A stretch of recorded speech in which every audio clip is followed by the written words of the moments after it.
mes stars, j'espère que vous allez bien. Aujourd'hui je vous retrouve pour un gros book haul et je vais vous montrer la vingtaine de livres quasiment que j'ai acquis pendant le début d'année 2026 et un peu fin d'année 2025, notamment avec Noël. J'ai deux grandes piles juste à côté de moi et je vais vous montrer ça un peu de manière fouillie. Et surtout, on va faire une pile de livres que j'ai lus et une pile des livres que je n'ai pas lus. Donc on va avoir un peu le quota de savoir si je lis réellement mes livres quand je viens de les avoir ou non. Donc voilà. Comme ça on va compter ça à la fin de la vidéo pour voir tout. On commence tout de suite parce qu'il y en a quand même pas mal. Et le premier livre que je vous montre, c'est Fallen Majesty de Delinda Dane chez la maison d'édition Hugo New Romance. C'est un roman et c'est surtout le deuxième tome de la saga. Il y en a un troisième que je n'ai pas encore acheté, mais je vais déjà lire celui-ci et je l'ai commencé. Et j'ai lu 70 pages pour l'instant.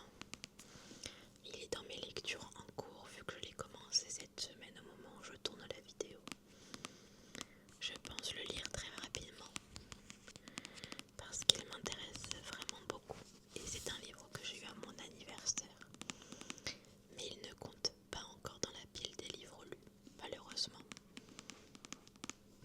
On est sur de la romance royale avec les héritiers du royaume de Suède, Callum et la princesse Astoria du Liechtenstein,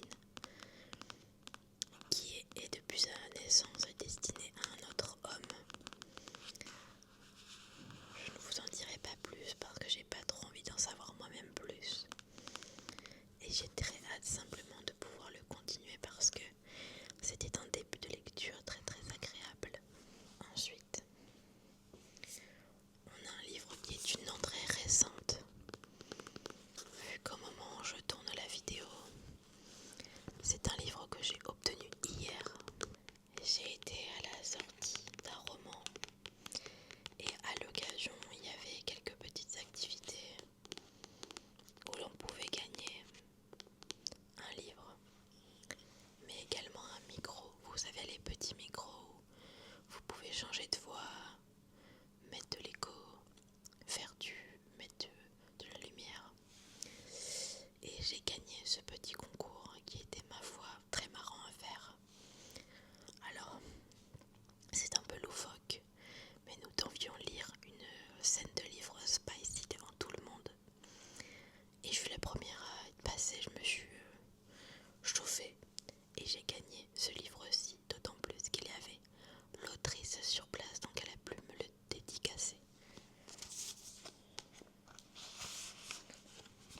À Gwen, félicitations pour cette interprétation incroyable. Love, Annie. Donc voilà, on est sur une romance mafia, je suppose.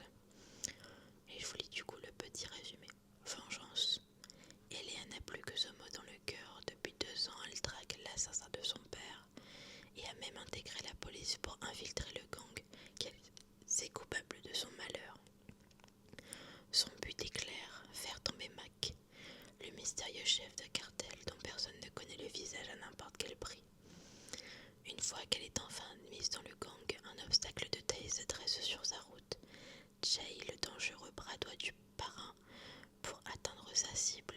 Eléa n'a d'autre choix que de le séduire, ce qui veut dire jouer avec le feu. Car Jay n'est pas homme à se laisser duper sous son regard d'acier. Il dissimule des secrets aussi lourds que dangereux.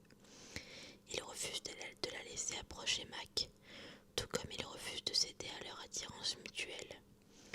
Mais alors qu'une guerre des cartels menace d'embrasser la ville, leur jeu dangereux pourrait bien les consumer tous les deux. Donc voilà, c'est une saga en 3 tomes également.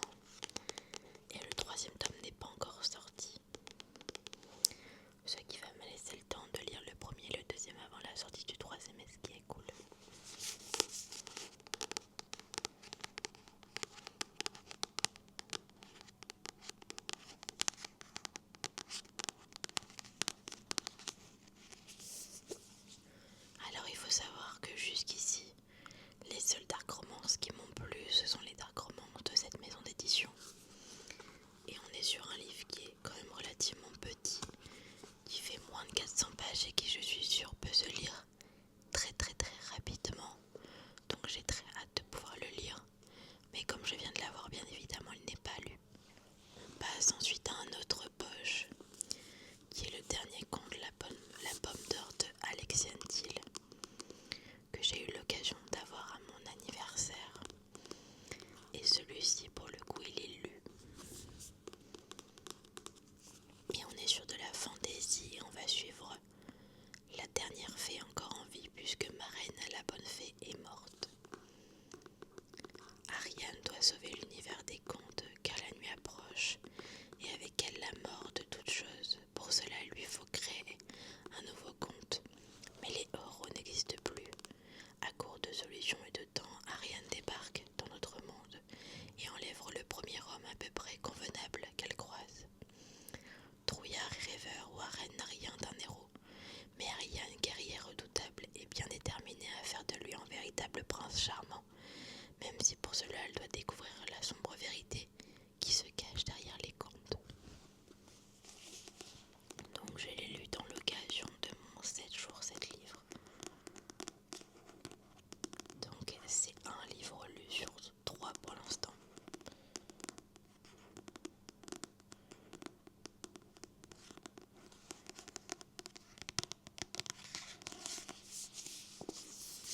Passe ensuite à 2 livres que je vous montre en même temps.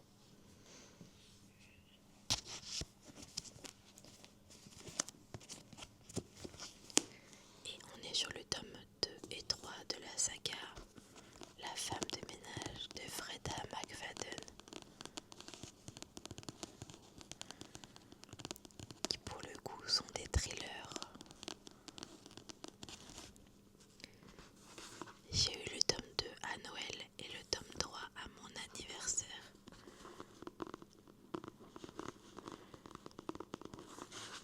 Et je les ai tous les deux lus, donc ça remonte un petit peu le book haul et le quota livre lu et non lu. C'était une saga sympa, maintenant ça n'a pas été les livres de l'année, mais voilà, en plus rapide à lire, donc ça c'est trop cool. On passe ensuite à un livre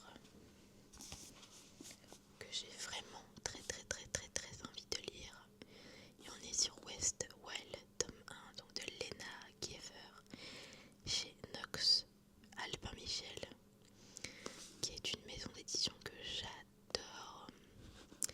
Il y a beaucoup de leurs livres que je n'ai pas encore lus, mais il serait tardé.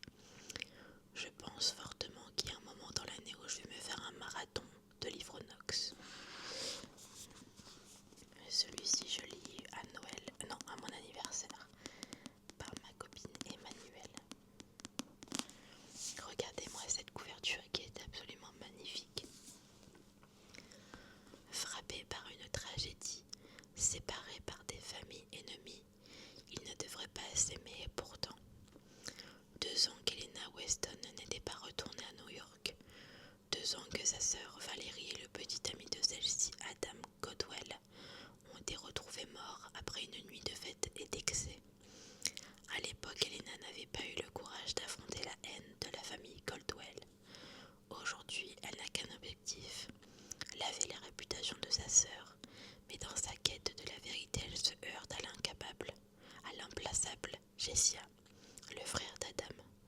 Elena sait qu'elle devrait le détester et pourtant, il éveille en elle des sentiments contre lesquels elle ne se sent pas capable de lutter. Chose que je ne savais pas, mais c'est traduit de l'allemand.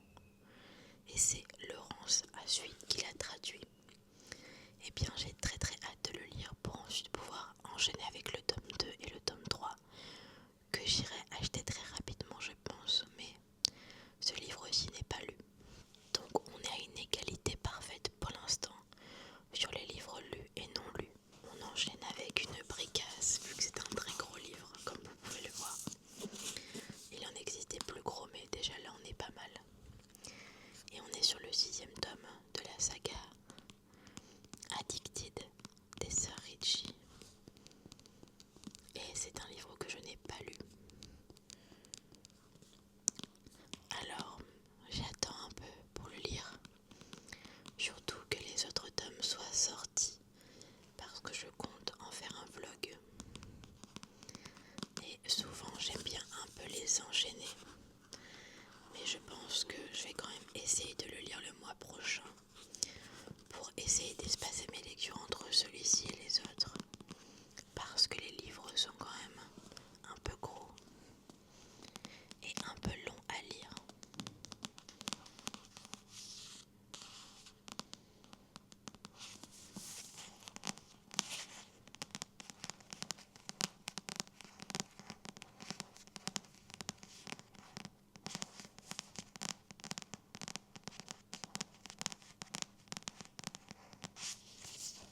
Mais vous l'avez compris, celui-ci n'est pas lu, malheureusement.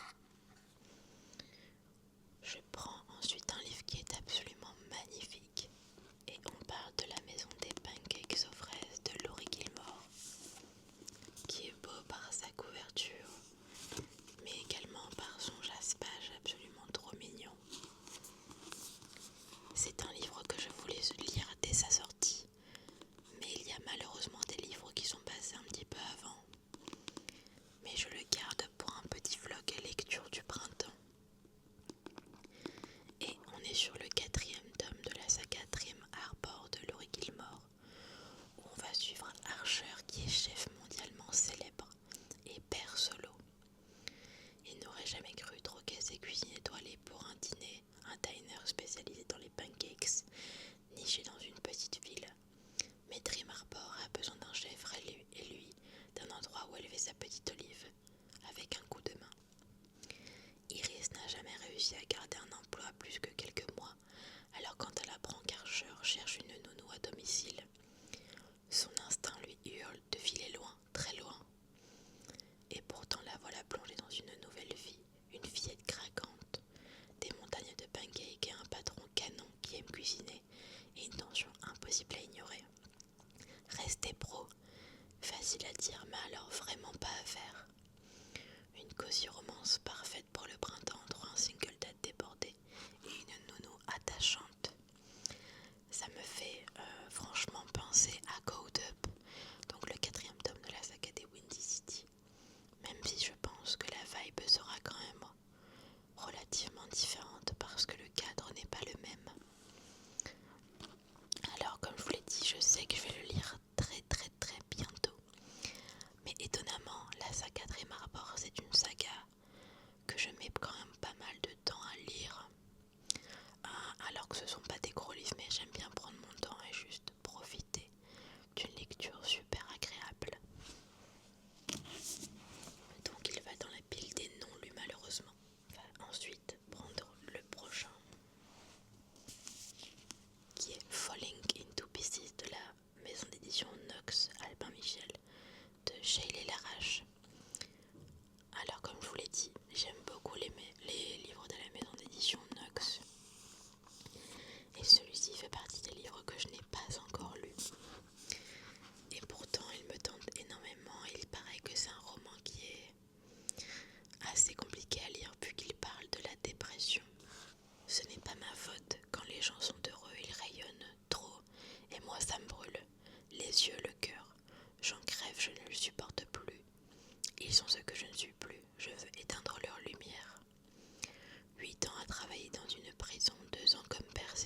Et dedans, on va être en 1788 à Versailles. On va suivre Acacia, qui se voit endosser un rôle qu'elle aurait tout donné pour éviter reine de France. Pour le peuple, elle incarne l'espoir d'un pays à bout de souffle. Pour la cour, celui d'une souveraine vouée à sécuriser le trône. Or, la jeune mariée se révèle tout sauf docile, frivole, imprévisible et un brin rebelle. Loin de l'exemplarité attendue d'elle, elle fascine autant qu'elle scandalise. Son époux Alexandre d'Arc-Sully est détesté par tous ses sujets. Devenu roi par défaut après la mort de son frère aîné, il règne sous la menace constante de ses ennemis et d'une maladie que beaucoup espèrent fatale. Acacia est pour lui une faiblesse de plus et une dangereuse tentation. Depuis leur rencontre, leurs relations virent à l'affrontement. Pourtant, derrière les piques et les faux semblants, une attraction brûlante menace de tout faire basculer. Alors que la famine gronde en France et que la révolution approche, la reine devient une cible idéale.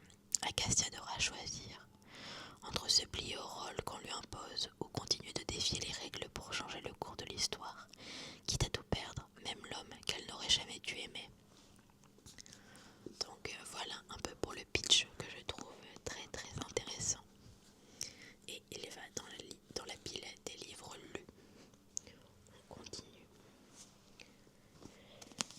avec encore une fois un livre de chez Hugo New Romance. Et là on est sur Wild Rose de Emily Parizzo, que j'ai eu à Noël il me semble.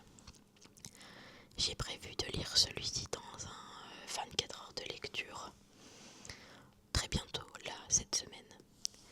Wild Rose, le manoir où rien ne disparaît jamais vraiment, ni les secrets, ni les sentiments. Et on va suivre l'île qui hérite, malgré l'île de Wild Rose, ce manoir chargé de souvenirs et de regrets. Alors qu'il était persuadé de pouvoir le vendre rapidement, il découvre que son père a caché les titres de propriété dans les murs du manoir. Et en face de lui, il va également y avoir une personne qu'il ne pensait ne jamais revoir, Mavis. Elle n'a pourtant plus rien de l'adolescente au cœur brisé qu'il a abandonné. Et aujourd'hui, elle est prête à tout pour reprendre la direction de ce qu'elle considère être son refuge. Et elle ne laissera pas cet héritier revenu du passé gâcher ses plans. Malheureusement pour eux, le destin n'obéit qu'à ses lois, et ce manoir aussi. Donc on est sur une romance un peu à la manière de Cluedo. Et je pense vraiment que je vais pouvoir passer un très très bon moment. Donc j'ai très hâte de me lancer dedans et de le lire cette semaine, en espérant le lire rapidement. Donc je le mets dans la pile quand même des livres non lus, parce que il n'a pas été lu malheureusement. Je vais avoir 2 livres à vous présenter en même temps, mais ils vont pas aller dans la même pile. Et c'est la saga Chattermy avec ce premier tome. Et j'ai également le deuxième tome, Unravel Me, que j'ai acquis hier.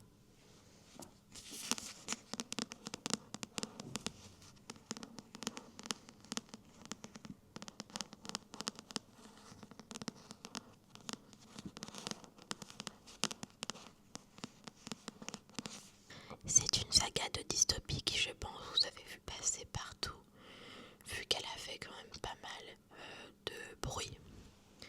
Notamment parce que l'année dernière, il me semble, tous les livres ont été réédités avec les couvertures originales, donc d'Amérique, il me semble, et des États-Unis. Et dans la série Chattermy, on va suivre un monde où tout a été reconstruit pour convenir au chef de l'État d'une certaine manière. Et donc la vie telle qu'on la connaît actuellement, et surtout la démocratie n'existe plus tant que ça. Et on va suivre du coup notre personnage principal qui a un don, et c'est qu'avec son toucher elle peut tuer, et donc elle devient forcément une arme très intéressante, et ils vont essayer de l'utiliser. Et c'est du coup sur un fond de romance très très présent. Et moi j'ai vraiment adoré ma lecture vu que je l'ai lu en moins de 24 heures. Donc je mets le premier tome dans la pile des livres lus. Et je place le deuxième tome qui est un petit peu plus gros dans la pile des livres non lus malheureusement parce que je viens juste de l'avoir. Et ce livre-ci est un petit peu plus gros que le premier, mais je ne doute pas qu'il va autant me plaire que le premier tome. Et j'ai très hâte de découvrir l'histoire de nos personnages. La pile s'est vachement réduite, il n'en reste plus que 4. Et du coup, le quatrième dont je vous parle, enfin, le quatrième avant-dernier, bref, vous avez compris. C'est un livre encore de chez Nox Roman. Et c'est Fou de la Reine, donc de Quentin Jarnot, qui est une romance Dark Academia, Rivals to Lovers, qui se passe dans les Alpes suisses et dans l'Académie Castellan, qui forme l'élite aux 3 arts, nobles, échecs, théâtre et littérature. Et on va suivre Églantine, qui est une étudiante brillante et discrète, qui est dans la promotion du coup pour l'échec, les échecs. Et elle va voir apparaître sur son téléphone une application d'échecs assez spéciale.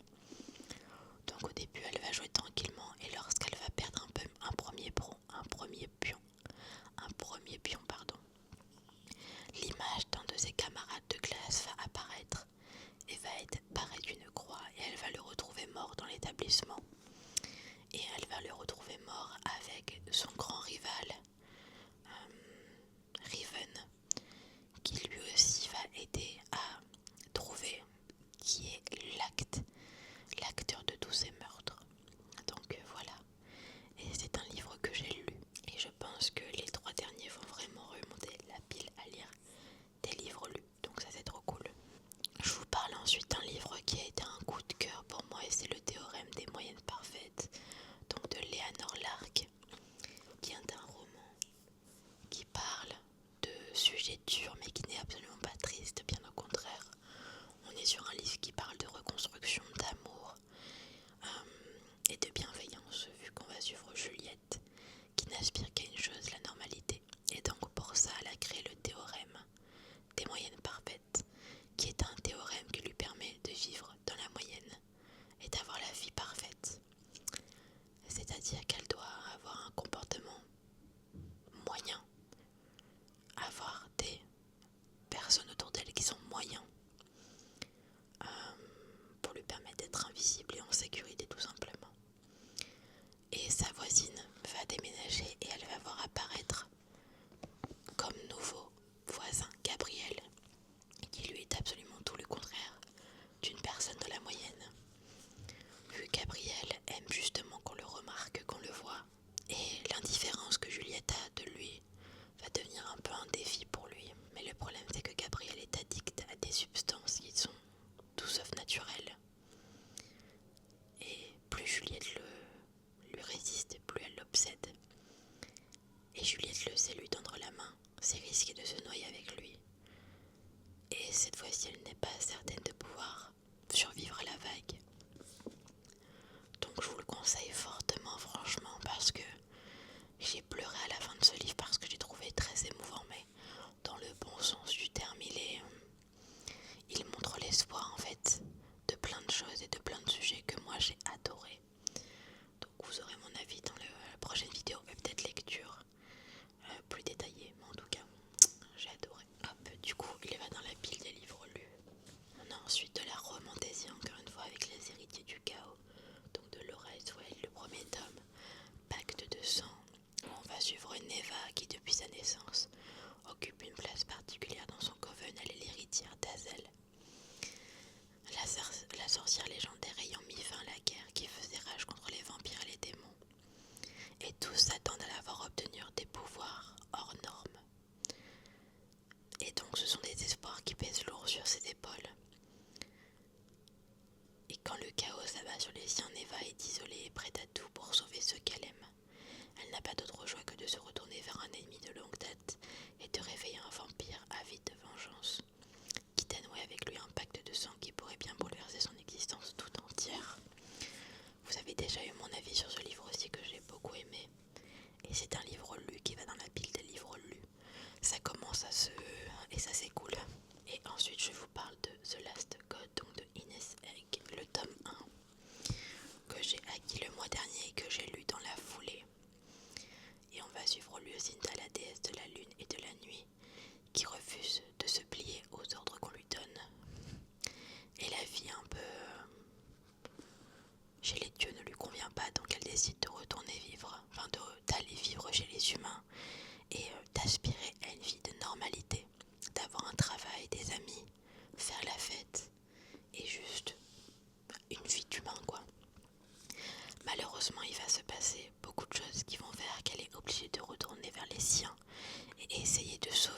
la situation qui est devenue catastrophique. Je vous en dirai pas plus parce que je n'ai presque plus de batterie, mais il va dans la pile des livres lus. Alors, on va pas compter mes lectures en cours, on en a 2.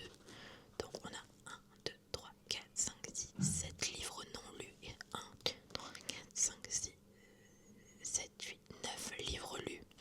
Donc vous voyez, ça prouve que je lis rapidement les livres que j'achète, même si franchement la moyenne n'est pas... Enfin je veux dire l'écart est pas ouf, vous voyez. Et bien écoutez, voilà un peu pour ce book haul qui j'espère vous aura plu. Et vous avez pu voir tous les livres que j'ai acquis pendant ce début d'année, qui sont, ma foi, pour la plupart fort sympas. Merci beaucoup d'avoir regardé cette vidéo et n'hésitez pas à me dire en commentaire combien de livres vous avez acquis dans les dernières semaines. Je me doute bien que pour certains ça va paraître énorme, mais je lis quand même énormément. Et il y a eu surtout mon anniversaire et Noël, ce qui fait que forcément c'est ce que je demande le plus. Et généralement, moi j'allais dire j'en ai un peu moins, mais c'est faux. J'accumule toujours beaucoup de livres, mais j'essaye d'en accumuler un petit peu moins pour baisser la pile